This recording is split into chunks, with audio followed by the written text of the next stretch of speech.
So when we met just 2 days ago, was it 2 days ago or 3 days ago? I think 2 days ago, yeah. Very short Yeah. time. You were telling me about how your journey began with music. So I want to start there. How did your Right. music journey begin?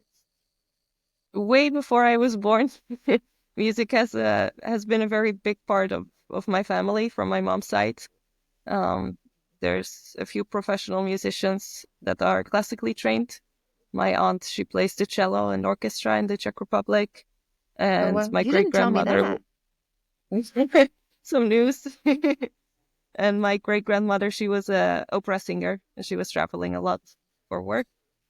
So it's just been in the family, and through that, they've always inspired me and motivated me to start learning music. So when I was about 7, I started to play the piano, and this was like my first introduction to music, and I was obsessed with it. I could play like the same thing over and over again if that was like the only thing I knew. So this is really where like my love for music started. And then as I grew older, I just started to feel more drawn to the guitar and to string instruments. So I started expanding a little bit. But yeah, it's just it's been in my blood, my passion for music. Yes. That's nice. Yeah. And when did you pick up the guitar? How old were you? I was 14. Okay. Yeah. I mean, technically, the piano is a string instrument. It's true. I know that. But it's kind of a different experience to touch the strings versus the keys. I think this Yeah. is for me what kind of creates this difference. Yeah. Have you ever seen, there's an artist, I can't remember her name now, and I'm sure multiple people do this now, but have you seen people open up and play the strings inside Have of the actually. piano? It's really cool. It must be Yeah. so like challenging to learn that. It's just so many strings. And they're a lot tougher, like they're tighter, so they're not as Mm, loose to pluck. yeah. But yeah, it's really cool. Yeah. So then how long were you playing guitar that you switched to harp? I would say about I played guitar for like 3 years when I was a teenager. And then when I went traveling, I actually didn't take my guitar with me because it just seemed like too much to carry with me. So then I didn't play for about 4 years. And then I started now maybe 2 years ago. So all in all, I played guitar for like 6 years altogether. And I think I started to play the harp about 2 years ago as well when I came to Mexico. Yeah. Yeah, because you're originally from the Netherlands, right? Yes. Yeah. We're up there. And where else have you lived? Really lived. I lived in the Czech Republic, in Australia, and in Portugal, and now Mexico. But I traveled like shorter trips in Asia and New Zealand and a little bit of South America and Europe, of course, also Wow. being from there. Yeah, Yeah. that's a lot. Yes. For How sure. has being in all these different places influenced the way you play and the instruments you choose? Well, so the way I play, like, it's just I learn a lot about so many different styles of music and different cultures that the things I like to hear, I enjoy incorporating it into my music, right? So I really, really love Middle Eastern music, like the harmonic scales and things like this. I'm a big fan. Um, Even though I've never traveled there actually, but I met some people from there that like were playing this kind of music, and that this was my first introduction to that. And so it's just been really inspiring to start to incorporate that and to learn from different people and different musicians all around the world. Yeah. I love I mean, is it, classically you call it like the Arabian scale, or it's Yeah, called I can't remember what it's called. Diatonic like scale.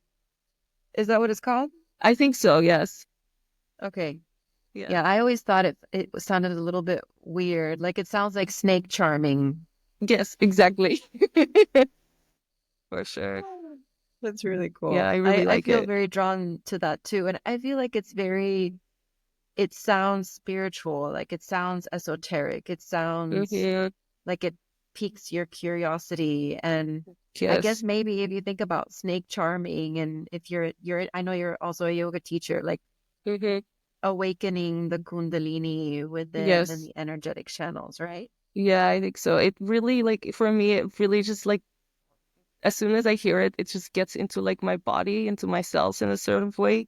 It's hard to explain, but I understand what you're saying. Yeah. Yeah.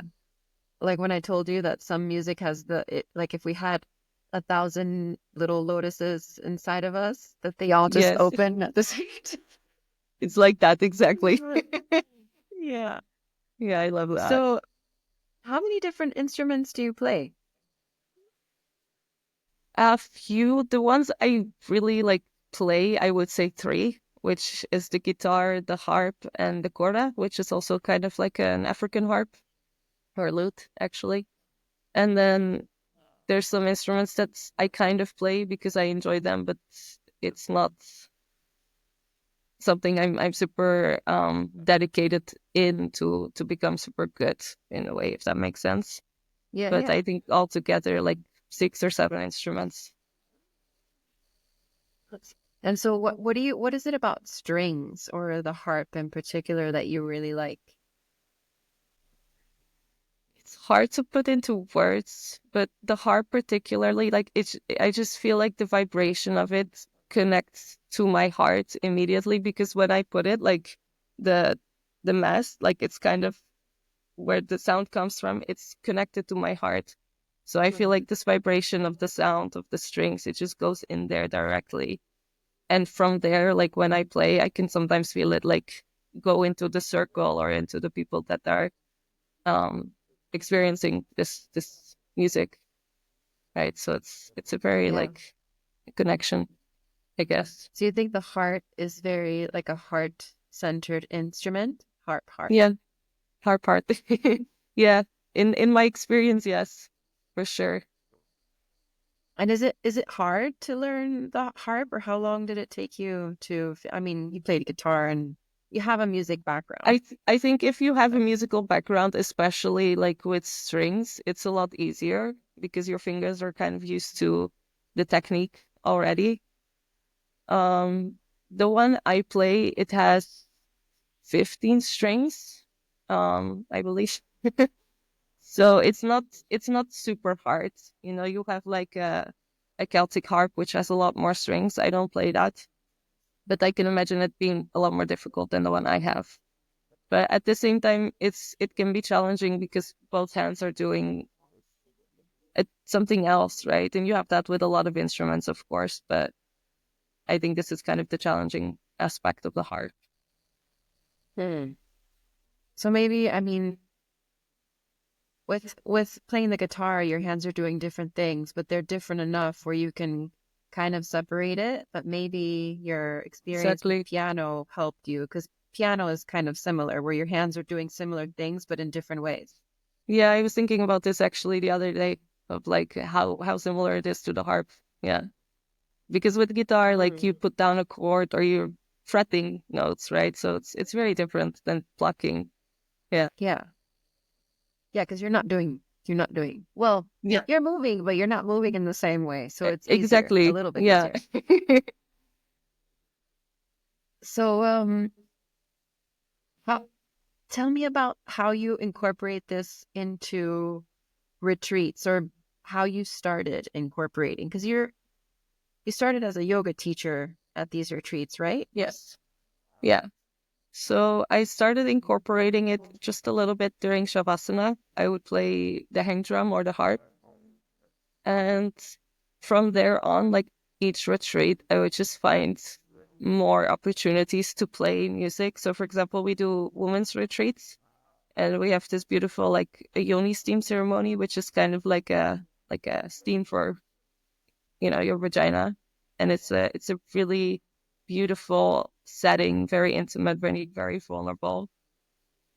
And I just found like this moment where the women are in this state of vulnerability. It's such a beautiful opportunity to share music, because it can really guide you into some deeper emotions.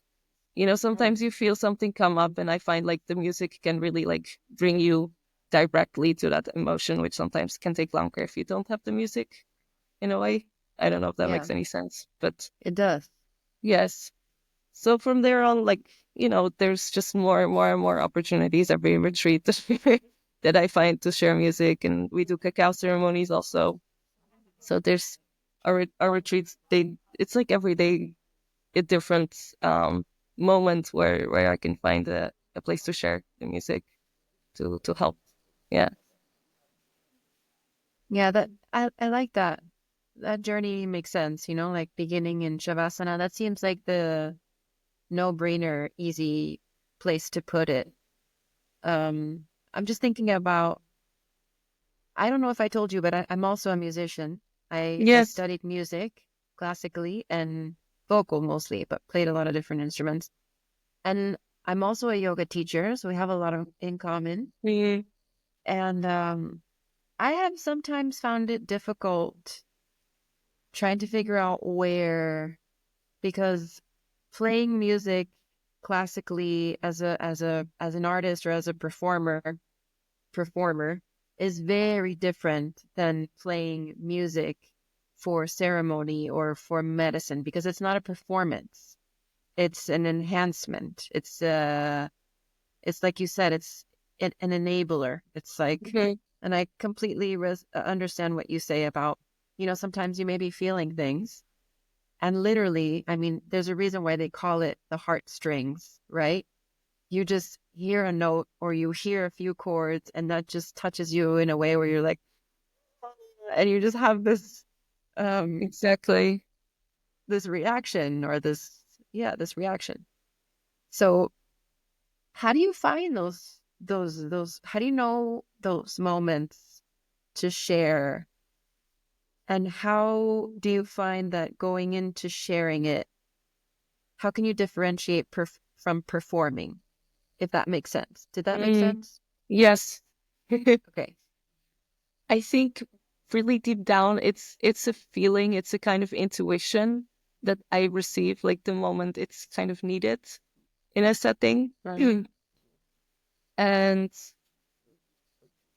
it's just, you have to be able to kind of completely put yourself aside and just sit down with the instrument and like say to source or to God or whatever you want to call it, like, okay, use me as a tool to aid in the healing of these people, right?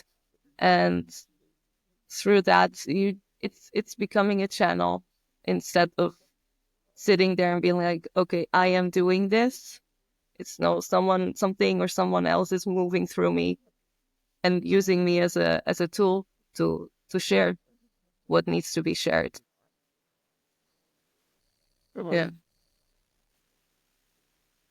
Mhm. I that's very intentional. That's very Mm, beautiful. And I love that you're connecting to source and asking to be used as a vessel, putting yourself aside. I think those are yeah. very important things when it comes to sharing medicine, because it's never about us. And And it's I'm hard sure there are, sometimes because we want it to be about us. Obviously, this is kind of, I think, a part of human nature, right? Like we want to be the one who's doing that and facilitating the healing, but it's not. It's a higher power in a way. Yeah. yeah. And I think that's something that maybe some other musicians can relate. I mean, coming from a performance background and then coming into this new space, you're aware of that and you're like, I don't want it to be about me. It's not about me. I don't want it Mhm. to be about me.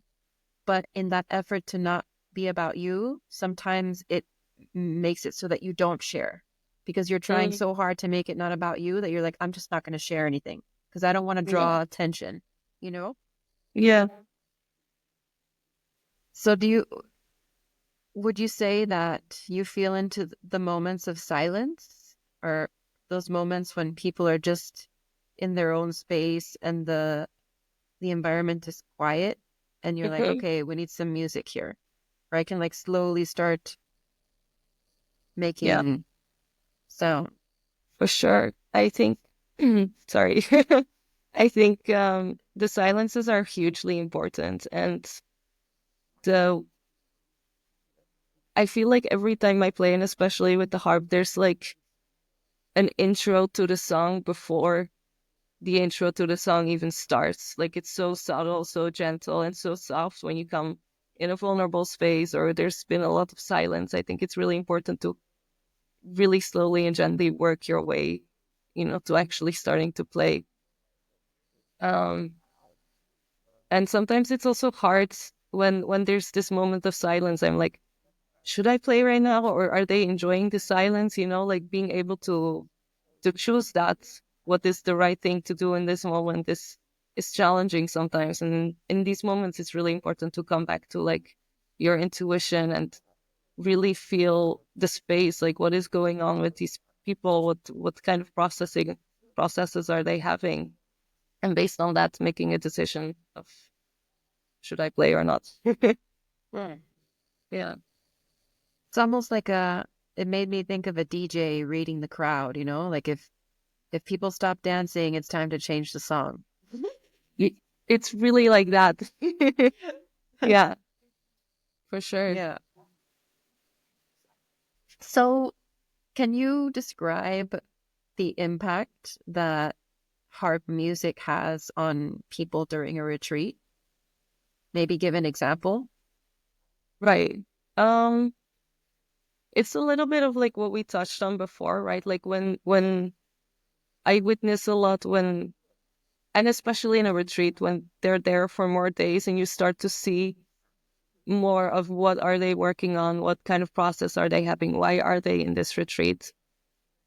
And sometimes they're going through a challenging time and you feel that there's something that wants to come out during these days and it's not really coming out.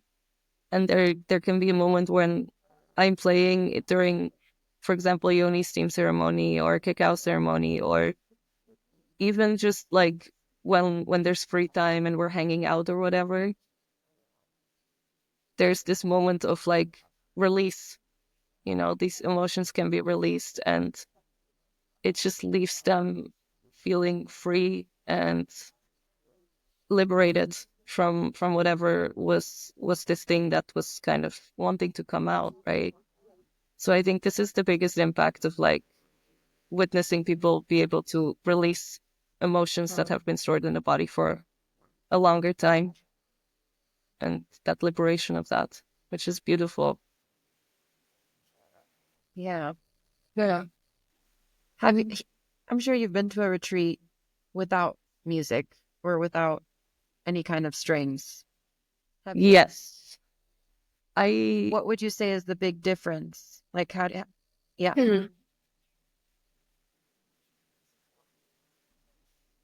for me, and maybe it's a personal thing because I love music so much, but it's I feel like there's something missing, you know? It's like you're watching a movie without music. It's not the same. Hmm. Yeah. And you see the emotions, but you cannot feel them as deeply as with the music. And in a retreat, I think it's a very similar experience that I can compare to it being like a movie, right? Yeah. Yeah. What about using like Spotify? Like let's say there's music, Mhm. but someone's just playing it on their phone and there's a speaker, which is an upgrade from no For music. sure. I think it can be a great tool because the whatever needs to happen will happen anyway, right? If there's these emotions, the moment the music gets played, like I think it will come. But I think live music, and especially if you're working with like sound healing and things like that, it can be so healing because the vibrations go into your body, they go into your cells. So it creates a whole different experience than just playing a song on your phone. Yeah. Yeah. I'm very sensitive to those vibrations, so I I resonate with that. And Mhm. especially drums. The drum in the heart is just like, Yes. whoa, for me. Mhm. So big. And Yeah, I I love think that music has no language, like yeah, you have people that maybe speak English, speak Dutch, speak French, speak Spanish, or whatever it is. And maybe, when speaking, things get lost, but nothing gets lost with music. exactly. And I think it's also really beautiful when you're in such a vulnerable place. And when you sing with words, like with lyrics, there's a sort of like subconscious message that goes into the people, and it almost hinders them in a way from really experiencing the process they are meant to experience. Versus when you just play, it really allows them, and it gives them the space to feel what they really want to feel. I think this is a Mm. really big part of like why I choose to play like the harp and the quartet, for example, because I don't sing with it, but exactly like the message is there. Well, there's nothing that gets lost or put into people's minds subconsciously. Yeah, that's Yeah. true. I think maybe you could sing without lyrics and just the voice would become Mm, another instrument. But that's interesting. I mean, I guess it depends your intention, if you want also, to pour something specific into people, if that's your intention, or if, like you said, you want to just create this blank canvas for them, this melodic canvas where exactly. their thoughts begin to fill in whatever message is coming up for Yeah. them. Yeah. I think both can be a really incredible tool and incredible healing for people, but it just exactly depends on what is the intention. Yeah. I think music is really powerful. And I know you've also um do your retreats include plant medicine Yes. currently? Okay. Yes. Yeah. And you were telling me that a lot of what you've learned from the harp, you've learned from the shaman that you work Yes. with. Yeah. So So yeah, tell me. so this shaman, he's an incredible musician, and like I cannot even put into words the talent and the gift that he has. Like I think genuinely there's such a talent is almost non-existent on earth that he has. Like he plays any instrument like without issue at like a magician's level. Wow. He's very good. And so when I started to come to these ceremonies, I started to have visions during ayahuasca, of him teaching me how to play the harp, right? And I didn't play the harp back then. I didn't even know this instrument existed, because it's a very specific harp. It's the one you can see here in the background, which is like, it's a harp from Africa. And I started to have these visions, and for many ceremonies. And then at some point, I went to a friend's house, and he had this harp, and I picked it up and I started to play it. And I'm not joking, like exactly the notes that I was playing are from a song that this shaman plays in the ceremony. It was my first time playing this harp. So in that moment, I realized like all these Wow. transmissions, all these lessons and teaching I received from him, also on other instruments, like it's really working. It's really true. And so this is really like what inspired me to get this harp, because I was like, okay, well, I want to see now like what else is there, right? What else have I learned during this process? Yeah. Wow, that's incredible how you just started playing the notes to a song you didn't even know. You didn't know the song yet, right? No, I heard Wow. it like a few times, but I think it was maybe after I did like 5 ceremonies with them. So yeah, I didn't know the song. Yeah. And so what are some of the things that you've learned from him? Like why is it important to play music during a ceremony? So from him specifically, I learned that ayahuasca can be a very intense experience. I don't know if you've ever sat with this medicine, but it can really bring you to like the deepest and darkest parts of yourself. which sometimes can be very scary or very like very intense.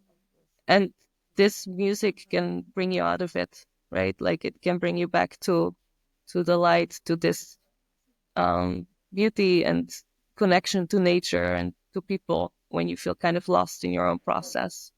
But at the same time, it can also bring you to that darkness if that's it. That is where you need to go, right? Mm.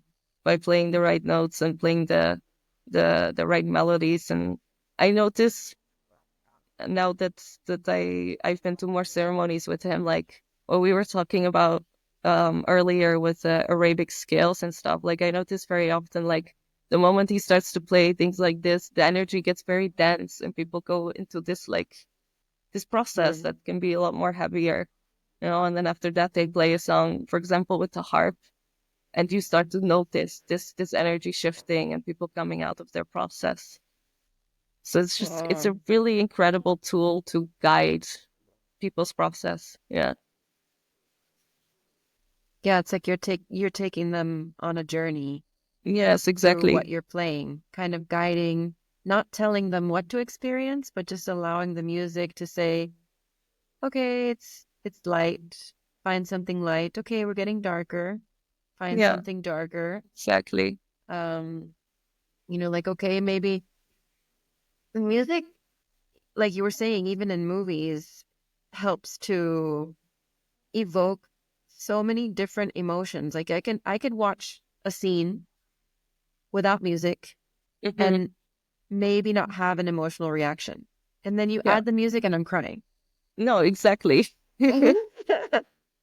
Yeah.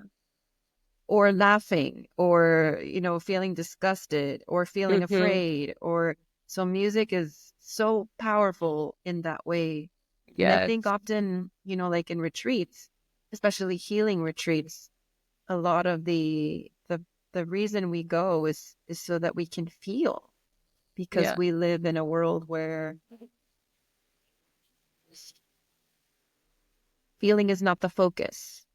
And so we Hmm. go to these retreats to come back to ourselves and to feel. And so having music as an aid to guide you on that process when I think a lot of people don't even know how to feel Hmm. anymore can be very Yes. powerful. Yeah. Well, that's a really beautiful way you put it. I really like that. To Thank you. I'm so glad you're putting down what I'm put you're picking up what I'm putting down. yeah, yeah, yeah. Exactly. That's so how many ceremonies have you been in ayahuasca that you've taken the medicine? I don't know exactly, but I think around 60. Oh wow, that's a lot. Yes. Yeah. We Me and my mom actually, she also lives here in Mexico, and she drinks the medicine also. And so about 2 years ago, we started to organize like to bring people to these ceremonies. So we're not organizing the ceremonies, but sometimes in the place where I live, like it's a very touristy place, and there's a lot of ceremonies happening with different people, and not all of them are safe. Sometimes there's things that are really bad that are happening. So we started to guide people to these ceremonies because we know they're safe and beautiful, and we want to have we want people to have a good experience with this medicine because it can be very beautiful and very healing. And so because of that, we go to a lot of ceremonies because we go with the people. Um, but yeah, it's been a lot. It's been a lot. Yeah. And how has the medicine changed the way you play? I'm so much more inspired and open to receive from source or from the medicine what needs to happen. Like when I play, for example, during retreats, I feel like it's easier to tap into this state of connection and to feel what other people are experiencing, and based on that I can choose what to play. So it's been really aiding in that part. Yeah. Mhm. Yeah. I haven't been to that many. Um, Ayahuasca specifically. I've been to various different plant medicine ceremonies, mushrooms. San Pedro is really beautiful. Mm. Um, but yeah, there's something about the medicine that allows you to disconnect and connect to something bigger, deeper, in another realm, let's say, and that really does inspire so much creativity and just allows you to tap into your truest self, your highest self, unfiltered, no judgment, no criticism, and so things just flow, and that's really Mm. where the beauty lies. Yeah. Yes, exactly. I had this experience one time. It was my first time playing the harp in an ayahuasca ceremony, and I wasn't feeling the medicine at all. And so I went up to the shaman. It's the partner of the guy that I was just talking about, and it was a woman's ceremony. And I was thinking, I'm like, should I get another cup, or is she gonna ask me to play the harp anytime soon? I'm like, no, this is my first time. She's not gonna ask me anytime soon. I'm gonna get another cup. So I went and I lay back down and I start to feel the medicine, and I was so high in this journey and like seeing colors, hearing sounds. And then I hear Manuela, Manuela. I'm like, I look over and she's like, do you want to play your harp? Like right now? So I sit down with my harp. I'm like, okay, okay, I can do this. And I start to Yes. play, and it just was so perfect. It was the best I ever played because there's no fear, there was no worry. I was just this pure connection to my instrument, and this source was flowing through me. It's the first time I experienced anything like that, and it was so beautiful.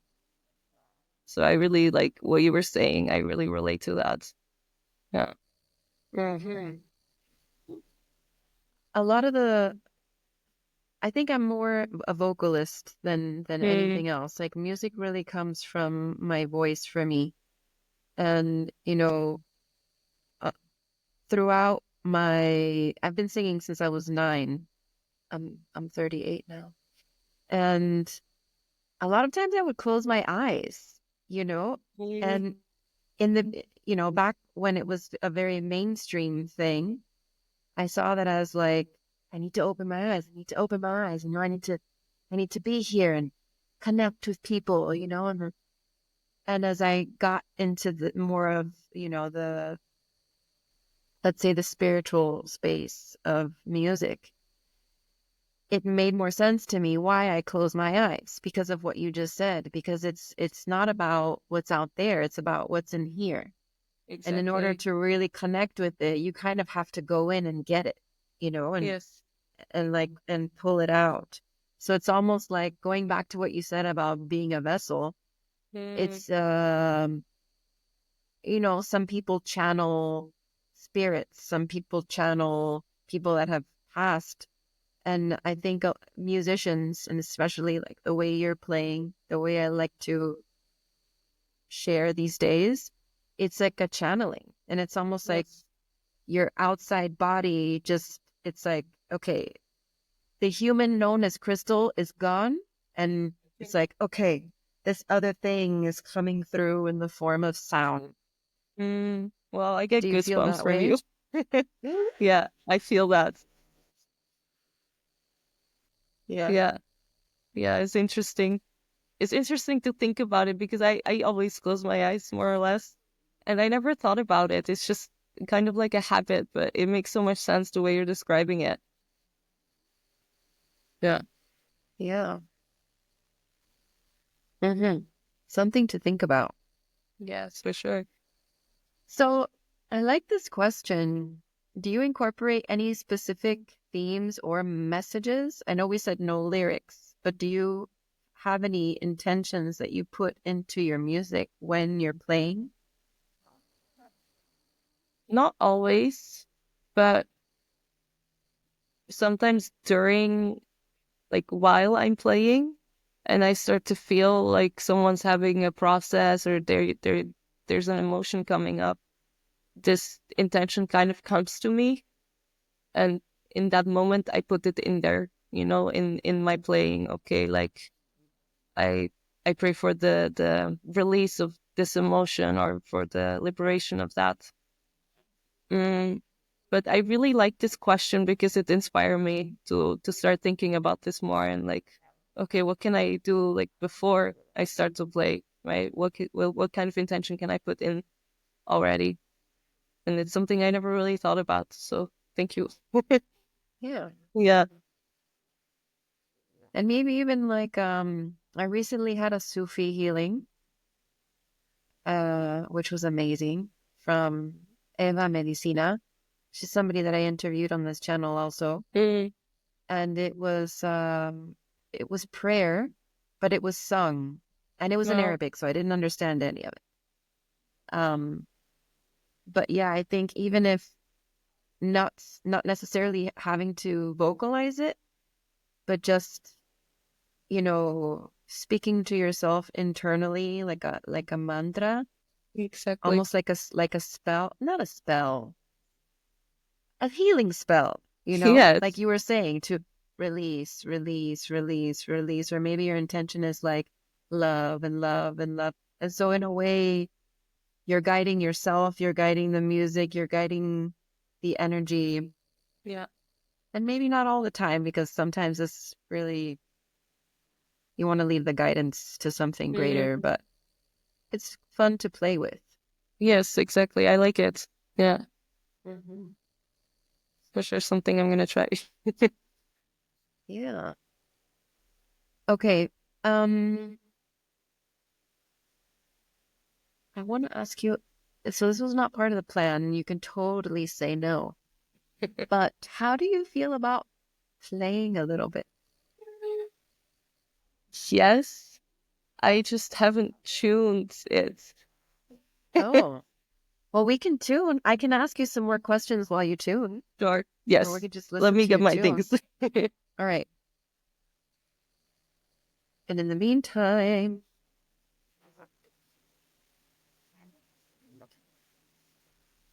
I'll look for, okay, this is the perfect question.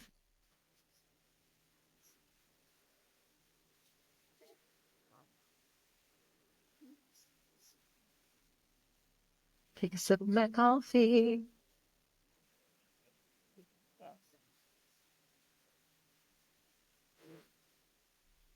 I am back. All right. So while you're tuning, I want you to think about this question, because I think we'll just end with this and then let the music speak for itself. But what message do you hope to convey to the world through your music? I like that question. I think it's not so much a message, but really more of an intention of healing for the world. And I think music can be also, it's a very playful experience in the way of like, it can connect us to our inner child, right? And this exploration and learning and growing. And I think that is something that the world needs a little bit more of today. This connection and sharing, and to be able for people to connect to their true self and to their true emotions, because the more you release things that are holding you back and emotions that are like stuck in the body, the more connected you can get to your true self, right? Or your higher self. So yes, I think this is kind of what I hope to convey with my music. That's beautiful. Thank you.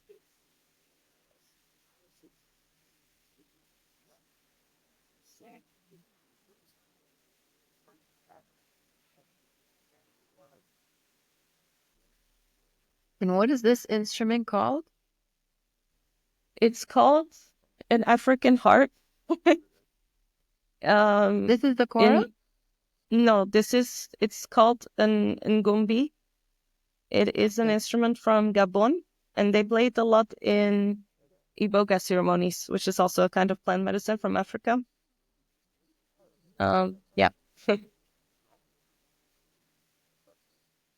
I was talking with a friend about it yesterday who also plays this harp, and we were talking about like how this instrument made its way to Mexico because it's not like from here, obviously. And apparently, like I think about 10 or 15 years ago, there was a guy from that came from Africa to here, and I think he was Mexican, and he went there for like holiday, and he learned everything about this harp, how to make it and everything, and he started teaching some guys here in Tulum um how to do it, and it's just been slowly like spreading its way through the world. So there's a guy in Peru that makes them, in Switzerland, I believe, and one in Thailand, and here Wow. in Mexico. And it's just, I feel like it's a very old instrument, but it's very new, up and coming. It's Mm-hmm. really interesting. Yeah.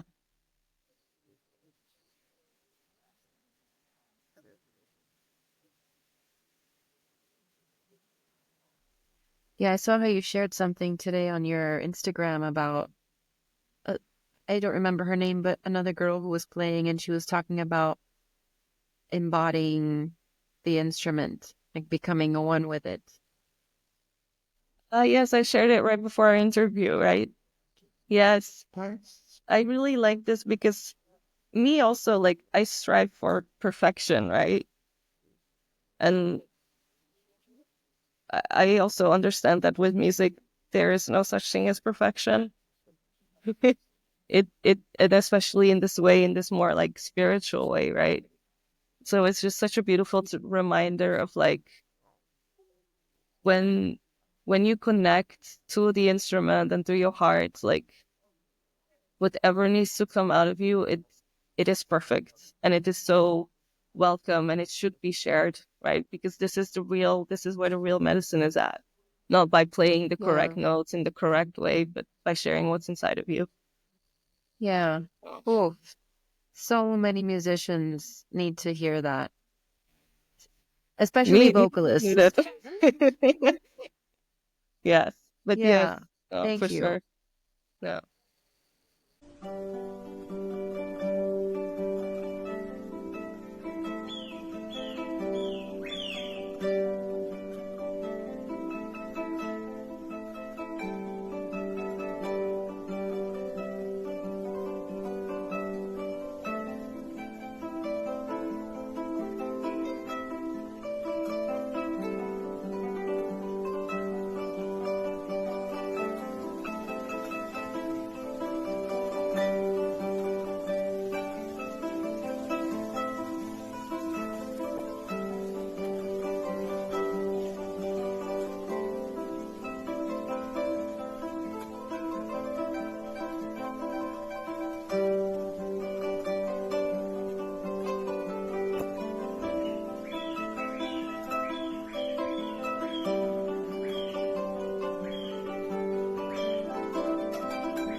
Wow. Mm. That was so celestial. Thank you. Wow. Even online, which it was coming in and out a little bit just because we're doing this Mm. virtually, but wow, that was really beautiful. And just Mm. hearing the strum, the brr, I was like, I know, oh right? This is the whole reason I like this instrument. I love it. It's Wow. Thank beautiful. you so Thank you. much. Thank Thank you you. for being here, for sharing Mm. and Thank you playing. so much.